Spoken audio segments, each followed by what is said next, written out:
Alejandro, querido, qué gusto saludarte. Igualmente, Fernando. Muestras un lado impulsivo, ¿eh?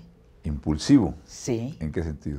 En todo, subes, bajas, es real, no es real, sueñas.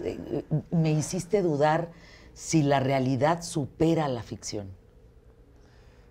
No, yo creo que la ficción es la mejor forma de arañar la realidad. Creo que la realidad, como el personaje lo dice, no existe. O sea, creo que el reclamar o el creer que uno posee o que existe una sola verdad, esa es la necedad. Y yo creo que la verdad, el verdadero reto de la vida es que cada uno de los seres humanos posee un ángulo diferente a un mismo hecho, a un mismo evento. ¿Por memoria? Pues esa diversidad del ángulo y la perspectiva de donde la vives y desde donde tu sistema nervioso, nuestro pequeño y limitado sistema nervioso, interpretamos un evento que simultáneamente puede coexistir de diferentes maneras en quienes los observan. Y puede representar para cada quien, según tu cultura, tu sistema de valores, diferentes cosas. Entonces, ese es el verdadero reto de la vida, la diversidad de verdades que existen, creo yo. Pero a ver, la memoria entra por los sentidos. ¿A ti por qué sentido te entra? ¿Por el tacto, por el olfato, por la vista, por el oído? Bueno, yo creo que nuestro sistema nervioso, en toda esa complejidad que hablas, captura, decodifica, pero la memoria es elusiva, la memoria no posee verdad, solamente posee convicción emocional. O sea, la memoria es la convicción emocional que es irrefutable. Pero la memoria, como te das cuenta y como lo sabemos, va cambiando. Un recuerdo de algo conforme van pasando los años se puede ir disolviendo, se puede ir modificando, depende de cómo hemos evolucionado nosotros, en qué lugar estemos. Y esa misma memoria tuya por un hermano o una hermana puede ser debatida diciendo eso nunca pasó con mi papá. Y a lo que quiero decir es que es verdad. O sea, la memoria no es confiable. Eso es lo que yo creo. Tú eres el bardo, Alejandro. No sé si, yo creo que vivo en el bardo. Yo sí siento que vivo en ese espacio que, como decía Alberto Cortés, no soy de aquí ni soy de allá. Y sí estoy ahorita mucho abierto a la incertidumbre. Cada vez me doy cuenta que en un momento dado la receptividad de otras posibilidades, abrazar la incertidumbre de las cosas y no poseer certezas y dogmas, ¿no?, rígidos, hacen mucho más fértil el espacio para poder hacer que se comprenda mejor la verdad o lo que le llamamos verdad, ¿no? A ver, hay una escena en la aduana donde Silverio va a entrar a Estados Unidos y hay una discusión de que si es o no su hogar. Y a mí me hace cuestionarte a ti, como migrante, ¿cuál es el hogar de un migrante, Alejandro? Pues yo he descubierto a lo largo de los años, después de tener este sentimiento que es el origen de esta película, de estar dislocado, de tener una identidad fracturada que comparto con los millones de mexicanos que vivimos en Estados Unidos y los millones de migrantes que formamos esta cultura híbrida, donde te das cuenta que aunque quieras regresar a tu país, ya no puedes y que perteneces en este bardo y lo que lleva las ventajas y privilegios y las pérdidas que esto implica. Yo he descubierto que la patria finalmente es la familia. Es mi familia. ¿El hogar es la familia? Sí, yo creo que esa es la patria verdadera, porque no importa dónde estés, yo me puedo integrar a alguna cultura, a algún lugar. He vivido en muchos lados del mundo, en mi vida en Japón, en Marruecos, hemos vivido una familia gitana y me integro y me siento además bien. Pero también esa integración a lo largo, por ejemplo, de Estados Unidos sí implica una desintegración. Entonces, en un momento dado, cuando te encuentras en ese lugar, yo me he aferrado de alguna forma de la familia. La patria es la familia, son los afectos profundos y cercanos. Eso creo que es lo más prioritario. La presencia de tu mamá, Alejandro, en la película, ¿has hablado de eso? ¿Hablado con quién? Conmigo. No he hablado con ella. Es un tema que, fíjate, eres la primera que lo trae. Sí, mi madre, hablando de la memoria y del tiempo y el espacio, mi madre tiene 93 años y está con un poco de demencia senil, y entonces para ella mi padre todavía vive, para ella va a la escuela todavía, alguien se lleva su cuarto al cine cuando va, pero es verdad para ella. Para ella el tiempo y el espacio, en nuestra mente en un momento dado, puede trabajar dentro de esta cosa como subconsciente, como cuando soñamos, donde las cosas se pueden derramar líquidamente y espacios y tiempos y cosas suceden simultáneamente. Y eso, eso me ha llamado la atención. Porque tenemos eso nosotros cuando soñamos. Nos liberamos de esa razón que queremos tener todo el tiempo, ¿no? O sea, ves a tu mamá soñando todo el tiempo. ¿Cómo defines su memoria? ¿Cómo defines...? Porque tu mamá está ahí, tu mamá está en Bardo. Sí, totalmente. Y mi mamá está en ese territorio, y cualquier persona que tenga esto, que tenga algún familiar, digamos, lidiando con esta sensación de espacio y tiempo totalmente apachurrado, es muy impactante, porque a veces es muy certero, y a veces esta cantidad de recuerdos llevan a cosas emocionales muy interesantes. Explícate. Quiero decir que sí, o sea, quiero decir que, por ejemplo, memorias que tiene mi madre que están totalmente, digamos, embarradas y fragmentadas en tiempo y espacio, que no tienen sentido, metafóricamente tienen mucho sentido.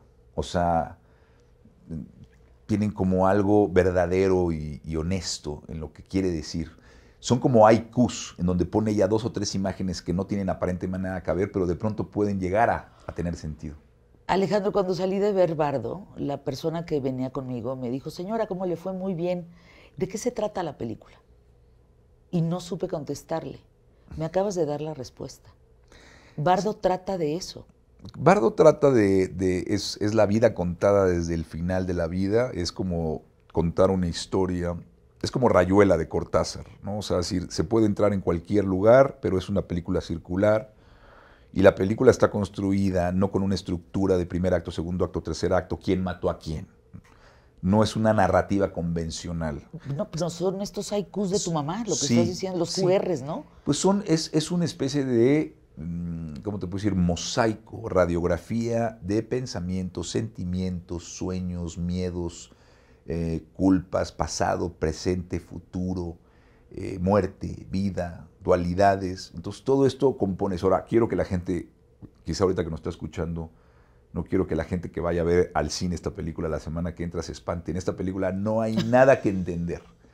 No hay nada que entender. Déjense ir. Es apagar tu lado racional, el piloto automático que tenemos de estarle demandando lógica y razón a todo. Y yo creo que es relajarte y de pronto entrar en el sueño del otro y no demandar lógica donde no tiene espacio la lógica. Es decir, esta película no tienes nada que entender más que hay mucho que sentir. Su centro de gravedad es emocional y hay mucho que reír. Es una película con mucho sentido del humor, creo yo, o por lo menos esa fue mi intención. Entonces creo que si se entra desde ahí es un viaje sensorial, cinematográfico. Me acordé de uno que yo solté en el cine. ¿Cuál? No mames, así dije, no mames. Cuando avienta el cigarro Silverio y quema el cuerpo, dije que ya se voló Alejandro. Esto es Alejandro. Claro, es que lo que pasa es que la película navega entre momentos de alguna forma quizás sublimes y ridículos. Muy ridícula. Exacto, porque nuestra vida es eso. Es muy ridícula. Es que nuestra vida es eso, Fernanda. Nuestra vida estamos todo el tiempo tomándonos en serio, pero al mismo tiempo somos absurdos y somos ridículos. Y eso me da mucha risa. Creo que es importante liberarnos y reírnos de nosotros, de lo ridículo que somos. Pero para quien vaya el 27 a cines. Sí, qué padre Netflix el 16, cosa que me da mucho gusto en diciembre, pero esta película hay que verla sin duda alguna en cine. No hay más. Sí, la filmé, la diseñé, es una experiencia cinematográfica. Creo que por eso están haciendo esta excepción de estar 7 semanas en cines, porque sí creo que es una experiencia sensorial. Pero ahora, sí, para que más o menos, hay muchos símbolos, pero el agua y la arena. O sea, el agua se mete como la humedad y la arena no se te quita del cuerpo. ¿Tendría que haber algún significado en ese sentido? Pues somos eso, o sea, finalmente son elementos que aparecen muchas veces en nuestro subconsciente cuando soñamos, ¿no? Y estamos formados de tierra, de agua, de calor, somos elementos.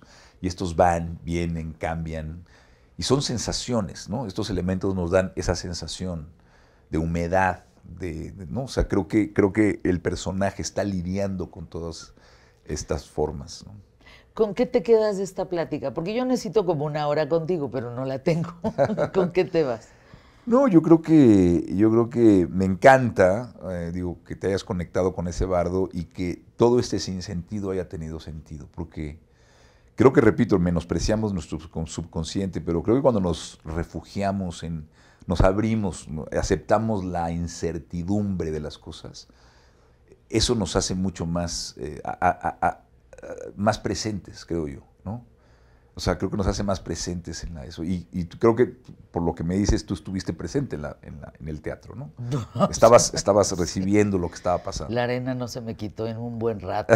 Quería yo echarme a los estadounidenses. O sea, le menté la madre a Cortés. O sea, entré en lo mío, pues. Te reíste también. Sí, Y te emocionaste también. Me reí. Hubo un momento que dije, de veritas no le estoy entendiendo qué quiere decir. Pero si tú ves mis apuntes, que eso me parece importante, y la entrevista que le hice a Daniel y a Griselda tiene que ver con todas las frases que ellos dicen. Frases como, las ideas se comieron a los dioses se convirtieron en ideas. Es un poema de Octavio Paz. Es poema de Octavio, pero está en la película. O sea, frases que tengo que dices, pues hemos desenterrado la ira. Y hubo una que sí te quería preguntar, algo de la pasteurizada. ¿Qué dijiste? Fíjate. Bueno, haces la película en memoria de Eric Cordero, que eso ya no nos dio tiempo de platicarlo. Explicas la realidad pasteurizada. ¿Qué es eso, Alejandro?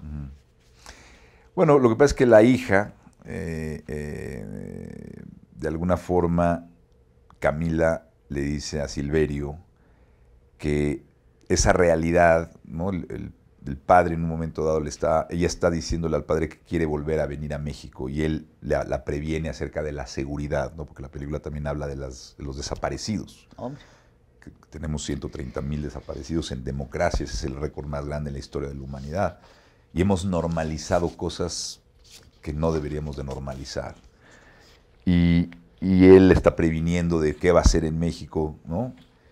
Y él le dice que allá, por lo menos en Estados Unidos, pueden tener un poco más de seguridad, y ella le dice, sí, pero en esa realidad pasteurizada en Estados Unidos quiere decir que es una realidad manufacturada o insabora, en donde la fruta no sabe a fruta, ¿no? Que le dice, aquí la fruta sabe a fruta, y donde hay seguridad, pero todo está aséptico, digamos, no hay vida real. Es un país muerto en el que no morimos. Ese es México.